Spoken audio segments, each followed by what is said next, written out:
Himachal politics में बहुत बड़ा टर्मोइल है और वजह यह है कि एमपी का इलेक्शन पहले हारी क्योंकि 6 कांग्रेस के लोगों ने क्रॉस वोटिंग की और कांग्रेस रिबेल हुए, उनको डिस्क्वालीफाई कर दिया गया।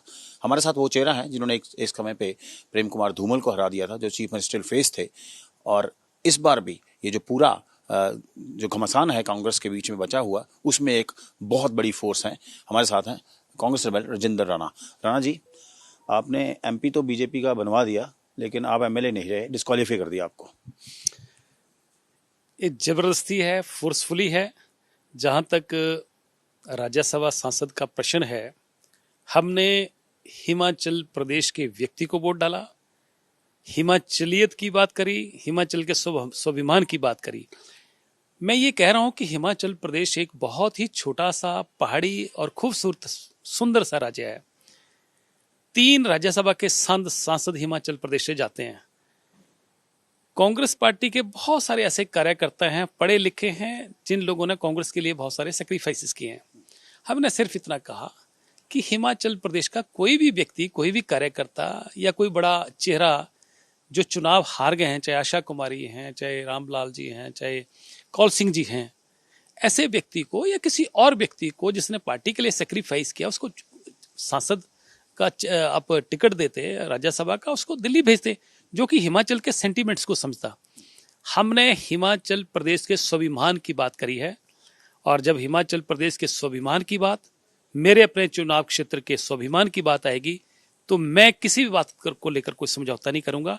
मेरे लिए पहले हिमाचल है, मेरे लिए पहले मेरा चुनाव क्षेत्र है, और हिमाचल प्रदेश के हक हुकूक की लड़ाई लड़ना मेरा, मुझे लगता है कि एक नैतिक जिम्मेवारी है। चलो राणा जी, आपने कांग्रेस को बोल दिया था कि हाँ जी, आप लोकल हिमाचली को राज्यसभा कैंडिडेट बना दीजिए, हम वोट डाल देंगे, लेकिन वो बीजेपी से प्यार किस तरह जाग गया कि उनके कैंडिडेट को वोट डाल दिया आपने? तो क्योंकि वो हिमाचल प्रदेश का व्यक्ति है और पहले वो कांग्रेस में ही रहे और हिमाचल का व्यक्ति है, इसलिए हमने वोट दिया। और वोट देना ये हमारा अधिकार है, ना उस पर कोई डिफेक्शन है, ना उस पर कोई प्रतिबंध है।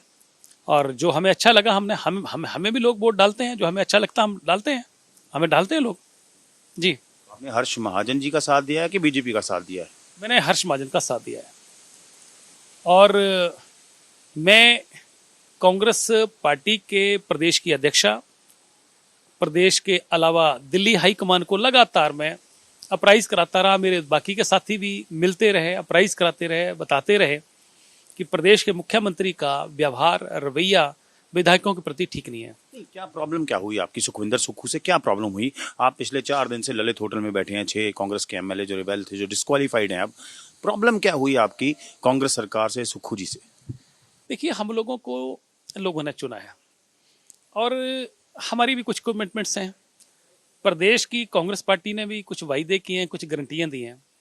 हम लोगों के बीच में जब जाते हैं, वो काम नहीं होते हैं। हम मुख्यमंत्री के पास जाते हैं, मुख्यमंत्री मिलते नहीं हैं, मुख्यमंत्री फोन तक नहीं सुनते हैं, या मुख्यमंत्री काम नहीं करते हैं, डेवलपमेंट के काम हो नहीं रहे हैं। हर समय मुख्यमंत्री ये रोना रोते हैं कि हिमाचल प्रदेश की जो है आर्थिक हालत ठीक नहीं है, कंगाली हो गई है।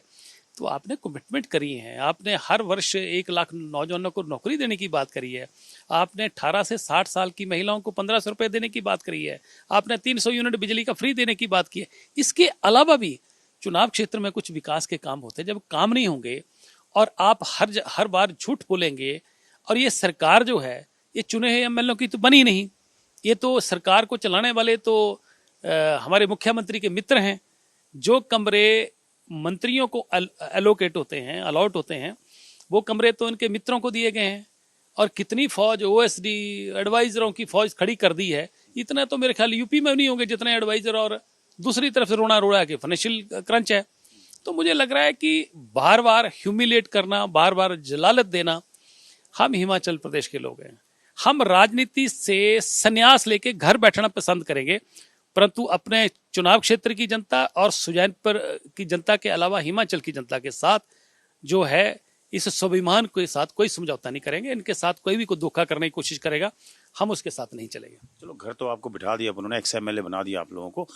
अब मुझे ये बताइए, 5 स्टार होटल, चलो ये नहीं मैं कह रहा, अब आप जा रहे हो, बड़ी बार गए होगे, लग्जूरियस चॉपर्स राइड्स, बीजेपी के लोग घूम रहे हैं आपके आसपास, तो बीजेपी नया घर बना लिया अब आपने? आप क्या समझते हैं कि जब आदमी को घर से जबरन निकाला जाए तो कहीं तो नया घर बनाने की कोशिश करेगा। हम सोचेंगे, हम विचार कर रहे हैं कि क्या करना है, और स्वाभाविक है कहीं तो रहेंगे, नया घर होगा या अपने आप बनाएंगे, कुछ तो करेंगे। इसलिए ये प्रश्न ही नहीं है। जहां तक आपने घर बैठाने की बात करी, कोई कोर्ट के दरवाजे बंद नहीं हो गए। आपको कोई जबरन आपको आप इन्होंने एलिगेशन लगाया कि आप हाउस में नहीं थे। अब 27 तारीख को वोटिंग होती है, वोटिंग के बाद हम हाउस में हैं, उसके बाद जो हमारा वहाँ पर जो बिल आया उसमें हम शामिल हैं। उसके अलावा 28 तारीख को हम वहाँ मौजूद हैं। 28 तारीख को स्पीकर हाउस एडजर्न करते हैं कि मैं 12 बजे हाउस में आऊँगा। 12 बजे से लेकर 1 बजे तक हम इंतजार करते हैं।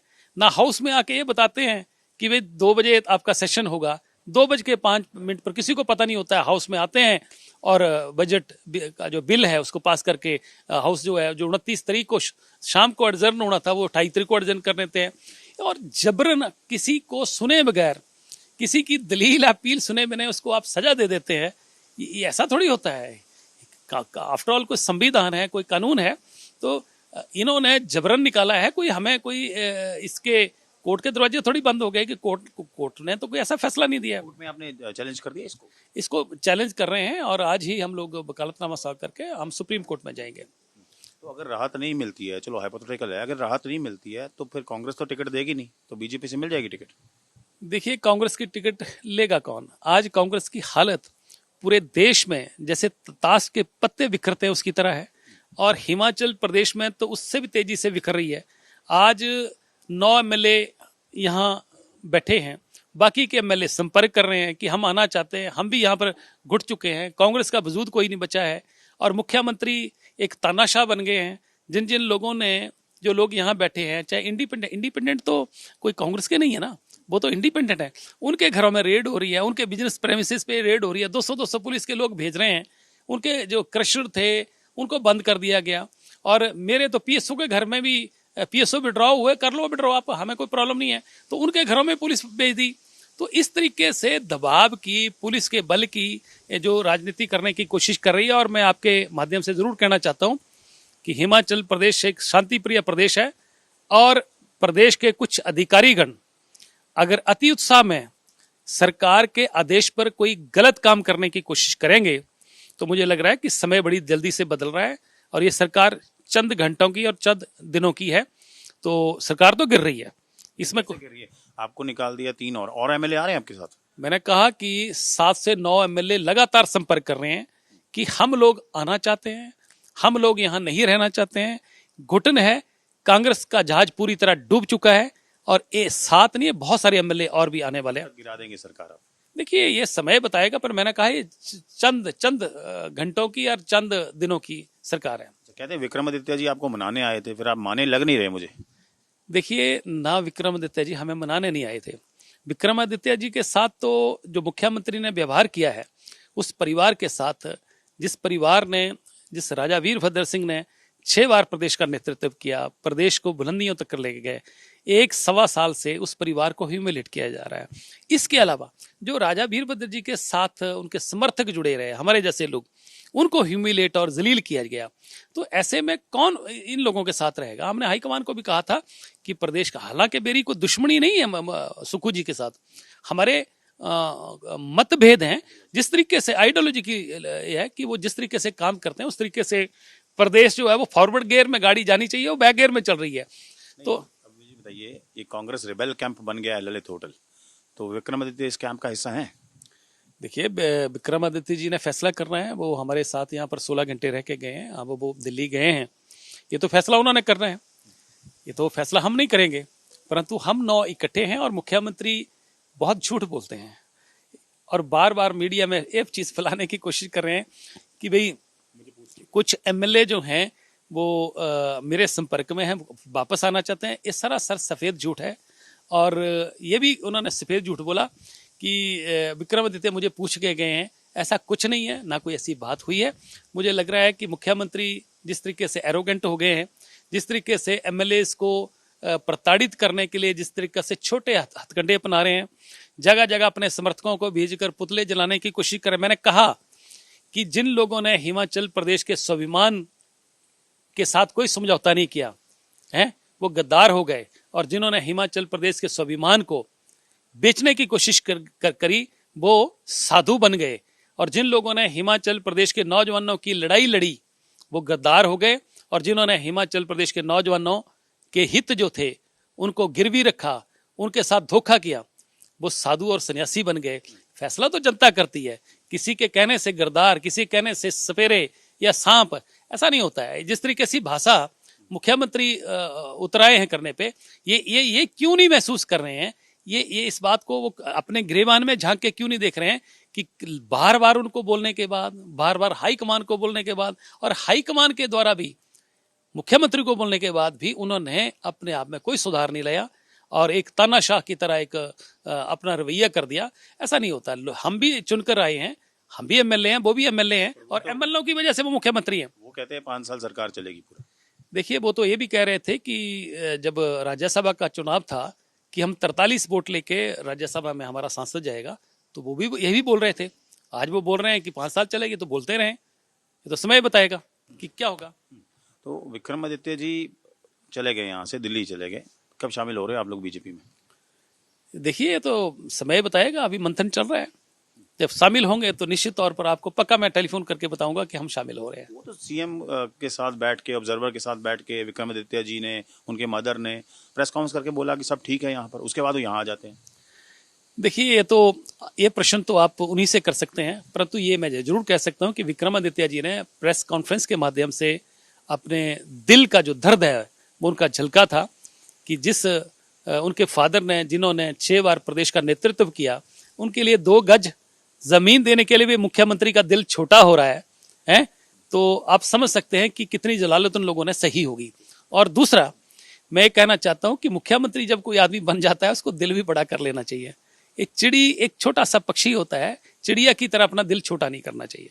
होटल में ही रहना है कि हिमाचल जाना है वापस? अरे, हम हिमाचल जाएंगे और अपने लोगों के बीच में जाएंगे। अभी तो हमारी यहाँ पर चर्चा चल रही है और मैं स्पेशल आपसे बातचीत करने के लिए आया हूँ, तो अभी हम चर्चा करेंगे, रणनीति तय करेंगे। सो ये थे राजेंद्र राणा, जिन्होंने कॉन्फिडेंट है कि ये 6 और 3 9 नहीं है, यहाँ पर 7 से लेकर 9 लोग और इनके संपर्क में है और सरकार ये गिराएंगे। और बड़ी नाराजगी है चीफ मिनिस्टर के खिलाफ, कांग्रेस गवर्नमेंट के खिलाफ। उनको बोला इग्नोर किया गया हमें, और बड़ी बात ये भी कही कि विक्रमादित्य भी जो है वो उस तरह पैसिफाइड नहीं है जिस तरह लग रहा है। कैमरा पर्सन मेहरबान के साथ असीम बसी, एबीपी न्यूज़, चंडीगढ़।